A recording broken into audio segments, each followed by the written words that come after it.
So now we're going to go backwards. Let's talk about how child maltreatment started to be thought about. Okay, so one of the things that you see this term a little bit more in sociology than in psychology, and it's the idea of social constructionism. So what social constructionism suggests is that cultures construct their realities. Okay? So what we do is societies are central to defining problems. So the idea is that we construct a problem. So if you're talking about child maltreatment, say, how did we construct it? What we did was, it's entirely possible at some point we didn't see it as a problem. And then at some point somebody says, whoa, whoa, whoa, whoa, whoa, whoa, whoa, wait, wait, wait. And then we start to say this is a problem. And what the social constructionists talk about is these people called claims makers. What starts to happen is there are people that are in society that start to notice a problem, and they start to make claims that we have a problem. We have a problem. So one person says it, now another group's saying it, now another group, and they're making these claims. And what often happens is the claims are often made, at least when it comes to children, by what's called moral entrepreneurs. These are people who are on moral crusades. Who would you think of as a moral entrepreneur? People who by the very definition of what they do, they probably care about things that are right and wrong. Churches, great example. By their very definition, might care about what's right and wrong. A moral entrepreneur. And they start making claims and saying, you know, this is just not right. Okay? We need to change the way we think. This is a problem. Okay? And the idea of construction is that until these claims makers start making claims, then the problem doesn't get defined by society. So if we talk about child maltreatment then, which is we're going to talk about, this idea is that yes, we always maltreated kids, but when did we say it was a problem and decide to do something about it? So can you think of other things that might be sort of social constructions in our culture? Think about, Gender. Gender in terms of social construction about what women can do and can't do, yeah. Okay. More recent example, I just saw this yesterday, I couldn't believe this. Did anybody, well, I know you guys don't read the news, but the Mormon Church came out in favor of gay marriage. Yesterday. They said, I mean, it was very specific. They said discrimination because of sexual orientation is wrong. People should be able to get married. People should have jobs. You can't deny people their rights. But, of course, they said, but we don't want you to suggest that the Mormon Church will marry gay people. That's fine.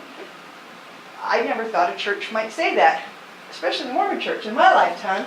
The Catholic Church said something like that recently. Like, whoa, the claims makers, the moral entrepreneurs are changing the way we think about something. Okay? And so probably during your lifetime, or maybe your kids, you'll say, well, gosh, when I was in my early 20s, they started getting gay rights, and gay people could marry, and your kids would go, wow, back in the dinosaur age? Who would think there would be a time? Because once we construct it, then it seems like it's right. Does that make sense? So it becomes accepted, and we become, like we can't ever imagine it not being there. And that's what's happened probably with child maltreatment. Okay?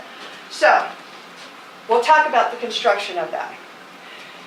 Now, there's another group of people. They're called relativists. Relativists, you know, what social constructionists talk about is that the society defines its problems. So to some degree, if we say, as the United States of America, if we say gay marriage is fine, we have constructed this reality and it becomes part of our culture. Now, another country might not construct that, right? But to some degree, constructionists say this society constructs things, and you have to give society a chance to do this. Now, relativists go even further. Okay, relativists says that every moral decision should be decided by the culture. Okay, the cultural context or the historical context. So what it says, it goes further than social construction. It says that your moral worldview gets to be defined by your culture. So what do you guys think you are? Are you more a constructionist or a relativist? Sort of ask yourself in your mind. Let me give you some examples, and so you can try to figure out which one you are. I'll give you a little example here. This is a story about 5 years ago, and this is on CNN, and this is a story about in Nigeria, in these rural villages of Nigeria. They have, for hundreds of years, their centuries of tradition is mixed with Christianity and sort of these witchcraft and magic and so forth and so on, right? So it's part of their culture. They are both, Christians, and they believe in witches, and they believe in magic. Well, what was happening in 2010, and actually still happening, is children are being accused of being witches. Okay? So what happens is somebody in the family gets sick, and they accuse one of the children of being a witch. And then the entire village beats the kid, drowns the kid, kills the kid, abuses the kid, whatever. Okay? Is that wrong?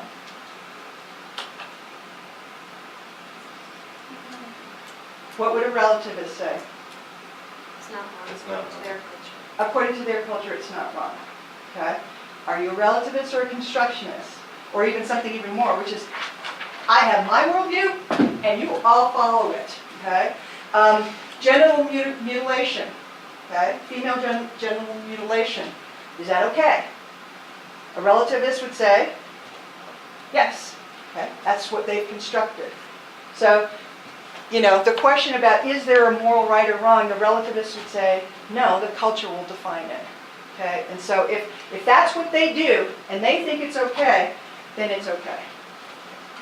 So, is it okay, I'm just going to throw out a more modern example, is it okay, I don't know how many smokers are in this room, but suppose you're at a traffic light, and you look over at the car next to you, the windows are all closed, 3 kids in the back, and the parents are smoking in the front seat. What do you think? Is that okay? Do you know what your parents did, probably? They smoked, drank, well, they drank, certainly when you're pregnant, and also, and certainly in my generation, we go across country with both of my parents. My father with a cigar, my mother with a cigarette, the windows all closed, and of course, my sister and I in the backseat with no seatbelt, of course, because that also, right? Yeah, and the whole car was just massive smoke inside. And then you'd open the doors when you got to the, to a break, and the smoke would just pour out of the car. Today, we may have said that that's a wrong thing to do, but they certainly didn't think it was wrong. And so a relativist would say, well, they weren't doing anything wrong because that wasn't wrong back then. Here we say, well, you shouldn't do it. Crack your window when you're smoking and hold the cigarette out. I mean, people do that, but we don't feel quite as condemning as seeing the whole cloud of smoke. So again, the relativist versus the constructionist. Let me give you just one more example. Here is something that came from the United Nations. This was, by the way, just FYI, you guys all know the United Nations has no power at all to influence. It is a moral entrepreneur, okay? It makes claims, and countries can say, yeah, or they can adopt the claim, right? But let's just look at the UN for a second to see whether they're a constructionist or a relativist. This is the UN's sort of the rights of the child, that they claim that every country should provide these rights. So one of their rights is non-discrimination, that every child should be equal and not be discriminated against. That countries should enact laws that are in the best interest of children. Okay? So the test of your country's laws is whether or not the laws are in the best interest of kids. That countries should promote the physical and emotional development of children. So they should have in place things that promote this thing. And things you might look to see whether countries are promoting is whether there's free schooling, okay, free education, is there medical care, things like that. And that children should be given consideration and have their opinions count for things that pertain to them. So children should have a voice. Is the UN a relativist or a constructionist? Yes, and even more, right? They are not saying, whatever's your thing. They're saying, no, this is what you have to do, and I don't care what country you are. So the UN is not making a relativist claim here. They're just saying everybody should do this. By the way, the United States did not sign on to this. Okay? We said no. Yeah, Dave? Was some of our history with children's kind of coming out with their views and their opinions, with the child care institutes where they were kind of misled into an opinion, a wrongful opinion? How does that come into play with stuff like this? Because if they Well, it would have to be sort of, and what they're talking about is not a single case, but they're talking about more globally that children should be given more voice in matters that have to do with them. And I don't think that we really believe complete voice, because no one thinks that a 6-year-old should dictate their bedtime. Okay? No one thinks that. No one says we should ask the children what they feel is a comfortable bedtime for them. There are limits, but the idea from the UN was in general, we should give kids more voice. Okay? In practice, I don't think that's going to work out so well. Okay? Because in practice, there's a reason why kids sometimes don't have a voice. Because they don't have a good voice yet. I mean, we know that they need to be protected against some of their own things. So anyway, the UN, I would say, is not a relativist. Okay, so let's go now. Let's look at the history of abuse. First, you kind of start with this